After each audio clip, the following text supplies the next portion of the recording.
hobby stranger, outlaws, bandits. Today I'm bringing you two heavy tales about the dangerous addiction and the family problem. Hope to hear your opinions in the comments. As always, see you on the other side. A Tale of Two Junkies Garages. Nonfiction.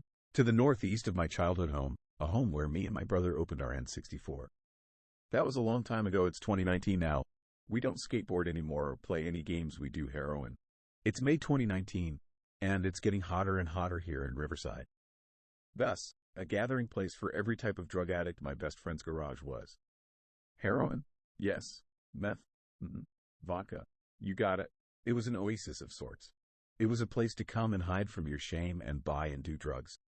This was my best friend's oasis, which was attached to his parents' house. RIP. I'd wake up from hiding in my dad's garage tucked way in the back under his old 1973 hardtop convertible Mercedes, and do my usual gallop across the two fields of desert, where houses have not been built yet. My house was in the middle of 4 lots. Adjacent was my best friend's house. I'd arrive and knock, usually a lot and a long time. He had a video camera set up. I could hear him awaken from his whatever he was doing. I'd feel better if I heard that. Sometimes I wouldn't and think he's dead or I'm really sick and I'm pissed. Anyways, I hear the door unlock and it swings open and a waft of piss air hits my face. When you were shooting heroin, you were always constipated. We pissed in a bucket in the corner. I asked X for a 20. I just hustled from my dad something about taking a girl out to a movie. He has been trying to find a vein all morning. This isn't good. He will not serve me until he gets well. I'd wait hours before, but now I offer to hit him. He hands me a bungee cord, and I wrap his arm up. I smack his arms while needle is in my mouth. Like a deranged archaeologist, I begin to dig. I wipe meth-filled sweat from going into my sunken eyes. Finally, I find a remnant of a vein, just enough for DNA. The bloom of red hits the amber water like relief from a 100-year-old geyser erupting. He licks the blood from his arm and begins to get my shit. Fucking finally, the garage looks like a junkie war zone. Needles are littered everywhere, like running through ammo from an AK-47. He checks the cameras and then starts to open his safe. Grabs the bag, breaks a sticky piece of tar from an ounce, and weighs out .2. Bro, can you give me like .25 for hitting you? He replies through closed eyes. I'll take it out from what you owe me. I reply right away, whatever, man, while I grab a chunk from the giant chunk of tar and drop it on the floor right as he opens his eyes. I step on it slightly so it sticks to my shoe and waddle away with half a full gram under my shoe. I dig for a vein and feel my stomach tighten. And all is well. All that is wrong with my life doesn't matter for about an hour or two. The fact is I'm 30 and going nowhere fast. Is nothing but a faraway dreamland. We play video games and eat 3 ice cream sandwiches each, chocolate, and hopefully nod off to escape the reality of the garage. It was hell on earth, we just couldn't see it. Knock, knock, knock, the door says loudly. Hey, it's me, Life, remember me? I miss you. Wake up from nod. It's my dad, he's trying to get me to go to rehab.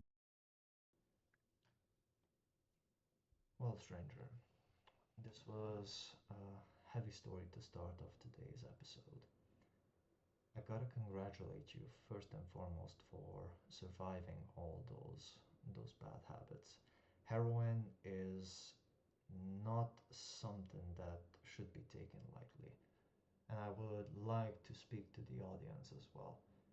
Please keep away from drugs in general. They can ruin your life, if not instantly, then eventually across years. It's not worth it. Secondly, it's a little bit odd that you guys had a free garage. You mentioned that his parents passed away in brackets. I'm not sure if that's the case, but from your story, this is all I can assume. And your parents um, did not notice anything. In a way, I'm sad to hear. I'm guessing that there's more to the story to than this. But I'm not in that position, but I would guess that a parent's worst fear is to lose his or her child through an overdose of some sorts. I'm curious to hear and find out how come the parents didn't intervene. First, second, his parents were living next to a garage full of everything. Like everything, as you said.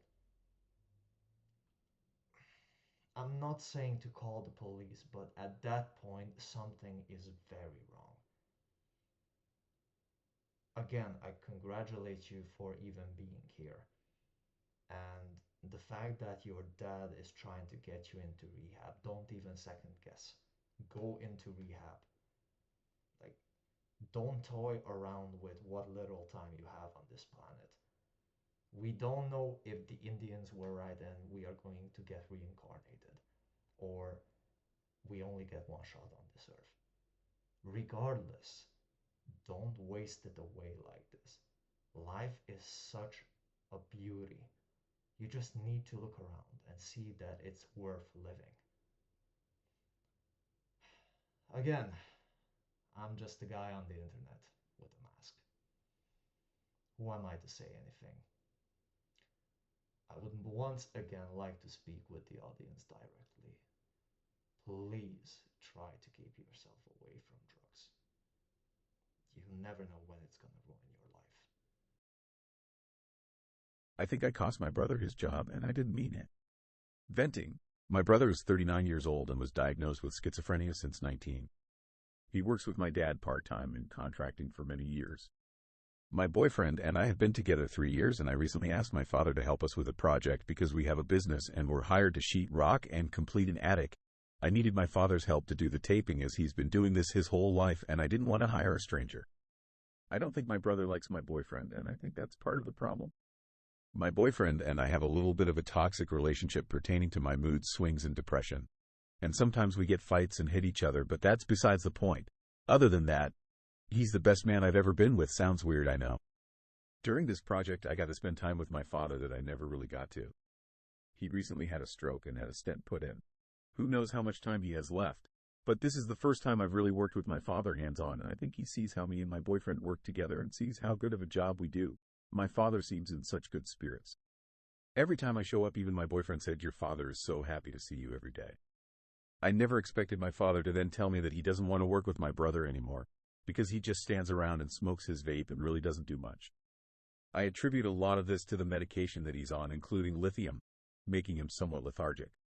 I told my dad that I feel really bad and my brother thinks we're taking over his job, which we are not. We just asked my father to help us on this project, and I think my father sees his future projects that we could do well with him. My boyfriend is a very good contractor, and I think it intimidates a lot of PPL, including my brother. I feel so guilty right now. I tried to talk to my dad, but not working so far. Well, stranger, it seems like you got yourself into a nice little predicament, if you don't mind me saying. So, firstly, I would like to say that your dad definitely loves you. So, it seems like you're the only female child of the family. So, you're always going to be daddy's little girl. On the flip side, I'm sorry to hear about your brother. At 19, getting diagnosed with schizophrenia is is a doozy. So we can't really put ourselves into his position, especially that you said that he's already on lithium. Lithium in itself is a dangerous object, not to mention in medicine. I'm I'm pretty sure that his prescription is correct what he needs to take, but that's heavy. Why not try and propose to your dad to give your brother a chance somewhere else in the company? Not necessarily, from what I'm getting, is that your brother is working out on the field with your dad, actually doing the construction part. So why not try to put himself, um, or why not put him into another department, for instance, outsourcing or admin or something. if you already see that this is not working. I don't know if before that what their relationship was or how their work attitude was toward each other.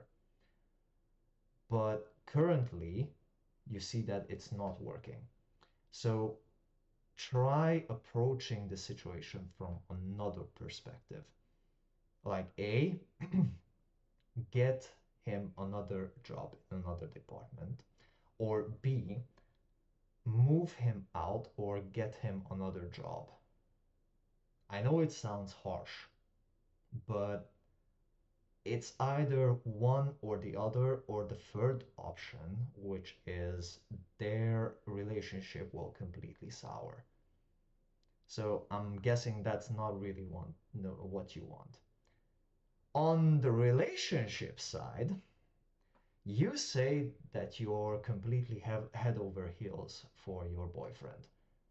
But if you guys are hitting each other, that's already toxic. And I'm sorry to say, but statistically, this habit, this behavior will continue. And I'm not necessarily sure that you want to get to that point where you guys have a family and it results in a bad, let's say, bust up results in you guys actually throwing fists at each other. Think about it. Would you want your children to experience that? Okay, every couple has their quarrels, everybody has their arguments, but to actually engage in physically with your partner, that's a no. Neither from males or from females. I would definitely recommend looking a little bit deeper into your relationships. Hope you enjoyed today's episode, stranger. If you did, consider joining our band of alphas and bandits. About time I ride off. It seems like they're gaining some ground on me. Until the next time, stranger, try to keep yourself out of trouble.